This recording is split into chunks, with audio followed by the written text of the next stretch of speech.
What if your side hustle could save the planet? Instead of your soul draining you dry, meet May, a 28-year-old graphic designer in Singapore who wanted to use her creativity for more than just flashy ads. She had dreams of financial stability and a cleaner world, but her freelance side gig felt like another digital leash. Between tight deadlines, coffee-fueled nights, and scrolling endless ethical dilemmas online, she feared she was burning both time and planet. Then, one rainy Tuesday, while doodling a compost diagram during a caffeine crash, a light bulb went off. What if her art could make money and make impact? This video follows May's 8-step transformation, from burnout to blissful, sustainable side income. We'll explore how she turned playful intention and tiny green pivots into cash that aligned with her values, and maybe even went viral. Spoiler: it involves memes, marketing mistakes, and a whole lot of heart. Igniting the side hustle spark. May didn't start out trying to save the world. She was just trying to survive Zoom calls. By day, she was a freelance graphic designer, cranking out pitch decks and social media templates for mildly annoying tech startups. By night, she doodled in her sketchbook to stay sane, mostly compost monsters, melting plastic cups with sad faces, and snarky slogans like "Capitalism is composting my joy." She never showed those to anyone. They felt too weird, to her. Until one night, fueled by one too many copios and a mild existential crisis, she posted a doodle of a toothbrush with the caption, "I'll be in a landfill longer than your marriage." No hashtags, no expectations. But the next morning, 327 likes, a couple of DMs, and one very enthusiastic comment, "I need this on a tote bag." That was the moment. May had always been terrified of turning her passion into a business. She thought it would ruin the joy. But now she was thinking, maybe, just maybe, there was a way to sell joy instead of sacrifice it. She grabbed her sketch pad. She started doodling again. Not for clients, not for brands, but for people like her. Tired, environmentally conscious creatives who wanted to laugh at the apocalypse while doing something useful. And with that, the idea for her eco-art side hustle was born, building from values, not trends. In the past, May's creative process was guided by deadlines and mood boards created by people named things like Bryce or Marketing Chad. But this time, the only boss was her values. She cleared her desk. She lit a soy candle labeled Calm Chaos, 100% irony, opened a fresh Notion page, and wrote at the top, "What do I want this brand to mean?" She didn't want to be another Etsy clone selling beige minimalist prints that say, "Breathe."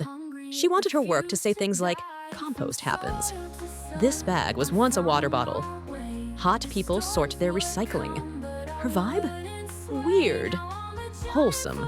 Slightly judgmental. Deeply eco-feminist. She designed her first collection around 3 themes: everyday sustainability with personality, humorous rage against greenwashing, guilt-free imperfection, because not everyone's making oat milk at home. She also refused to use cheap overseas printers that packaged things in 3 layers of plastic just to feel fancy. She reached out to a local eco-friendly print shop run by a couple who also ran a kombucha stall on weekends. Perfect. The first 3 products, a sticker sheet called Trash Talk, an A6 postcard set titled Compost This, and a digital download named Earthy But Make It Cute. She wasn't just building a store. She was building a manifesto, and her manifesto had punchlines, biodegradable packaging, and a lot of hand-drawn worms. Testing the water with minimum viable merchandise. May's greatest fear wasn't failure. It was a drawer full of unsold stickers silently judging her life choices. So she started small, like really small. She ordered a test batch, 30 postcards and 10 sticker sheets, just enough to test the waters without flooding her bedroom with guilt and inventory. She packaged them with hand-stamped brown envelopes and recycled washi tape that screamed, "I care, but I'm also on a budget." Then she posted a few photos on her stories. New eco stickers, made with love, recycled sass, and compostable vibes. Selling 10 sets only. First come, first guilt-free. She didn't even have a website yet. Just pay now, DMs, and trust. Within 3 hours, she sold out. Was it because her followers liked her art? Maybe. Was it because she told a good story and offered something honest, funny, and meaningful? Absolutely. People weren't just buying stickers, they were buying a mood, a micro-rebellion, a moment of, yes, I am that person who brings my own container to the hawker center. Every order gave May a jolt of something she hadn't felt in ages: excitement. And for the first time, her creative joy wasn't being siphoned by someone else's branding guide. It was fueling her own ecosystem. Pricing for profit and planet. Here's the part where most creators panic: pricing. May opened her cost calculator and immediately broke into a sweat.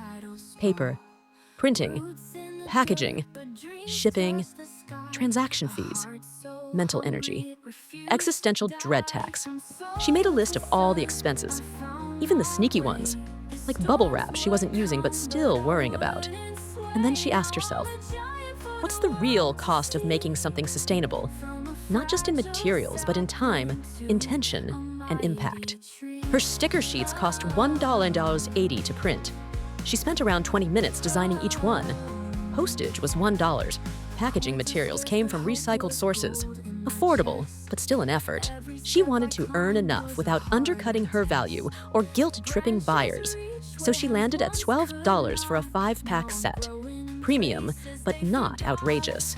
She threw in free shipping within Singapore and a handwritten thank you note that read, "You just funded joy and a tree. Look at you, eco-chic angel." She also introduced a $3 add-on, a donation to a tree planting project in Indonesia. Over 70% of her buyers opted in. That's when it clicked. People want to support good causes. They just need to feel like it's personal, transparent, and not another. We'll donate 0.001% of your purchase to Vague Tree Vibes. She didn't just sell stickers, she sold stories, value, impact, and the thrill of doing something better together. Now let me ask you this. Do you have a creative side project? Comment below with your niche. Let's brainstorm how to plant purpose and profit. Automating with eco-centric e-commerce. May's first few sales were thrilling, but they also came with logistical chaos. Sticky notes for orders, late night, packing sessions, and her cat sitting directly on every shipping label. She knew this wasn't scalable, unless she planned on living in a sea of washi tape and used bubble wrap forever. So she did what any modern ecopreneur would do: opened Google, searched low-waste e-commerce options, and began spiraling in a productive way. She landed on a combo that felt just right. Shopify for storefront simplicity, print on demand for digital art files, carbon-neutral shipping add-ons to offset emissions. She partnered with an eco-conscious print vendor who only produced what was ordered. That meant no waste, no massive stockpiles, and no sticker graveyard in her cupboard. May spent one weekend setting it up, uploaded designs, wrote cheeky product descriptions, and plugged in Stripe for payments. She tested the checkout flow 4 times. Okay, 9 times. It worked. Now, when someone bought a product, the order went out automatically.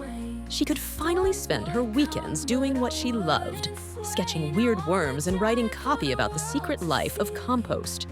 The moment she got her first auto-processed order notification, she danced in her kitchen with leftover tofu in one hand and her phone in the other. This wasn't hustle, this was harmony. Charming customers with storytelling. If you asked May what made her products different, she wouldn't say the printing, or the prices, or even the art. She'd say, people are buying a story. Every single item in her shop came with a story, written like a mini zine, printed on recycled paper, or embedded in her product descriptions. Like her most popular item, the Worms But Make It Emotional sticker sheet. Its description? Because sometimes you feel like decomposing, and that's okay. On Instagram, she posted time-lapse videos of her sketching with voiceovers like, "This sticker started as a breakdown during tax season. Now it's art." People loved it. They weren't just scrolling and buying. They were feeling seen. They were laughing, crying a little, DMing her things like, "I bought this for my sister who composts and overshares." She wasn't marketing, she was connecting.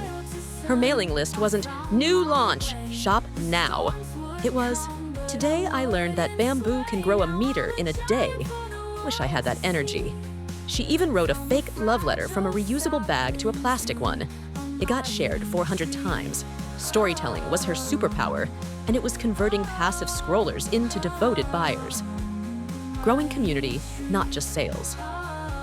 Sales were great, but what lit May up was something else, her people. After getting a few regular buyers who left kind comments and tagged her in cute unboxing reels, she wondered, could I make this a thing? So she started a tiny online community. She called it Green Sketch Club. It began with a Google form on her website. Want to doodle, vent about eco-guilt, and trade plant memes. She thought maybe 5 people would join. 50 signed up in the first week. She set up a private Discord with cozy channels. You sketch together our eco-chaos stories, ideas for merch, you share your work. Every week, she'd post a doodle prompt, draw your dream sustainable kitchen, or if recycling had a face, what would it look like? People responded. They shared sketches, personal stories, compost fails, and mutual encouragement. And here's the magic. This community wasn't just for engagement, it was R&D. People gave product ideas, voted on sticker concepts, and hyped each other up during launches. It was May's own little greenhouse, nurturing loyal fans who became collaborators, not just customers. Scaling sustainably and beyond. 6 months in, May's side hustle wasn't just a thing. It was paying her phone bill, her groceries, and occasionally treating her to bubble tea with toppings. But she didn't want to burn out scaling it. She wanted to stay in that sweet spot, profitable and peaceful. So she got strategic. She introduced limited drops, themed collections released once a month. Not only did this reduce overproduction, it created buzz. People set alarms. Wait lists happened. She launched digital-only products, printable planners, monthly art downloads, and a greenspirational sticker pack for Telegram. No shipping, no inventory, max joy. Then she partnered with a local NGO to plant 1 tree for every 10 sales. Not just a feel-good thing, it gave her customers a sense of purpose too. She included a "You planted this" thank you note in every package. Fulfillment? She outsourced it to another sustainable small business in the region. Local collaboration, lower carbon footprint, fewer trips to Singpost. With her extra income, she upgraded her workspace to include second-hand ergonomic gear and a solar-powered desk lamp. Because of course she did. May wasn't trying to become a millionaire. She was creating a lifestyle, low stress, high alignment, and rooted in creativity.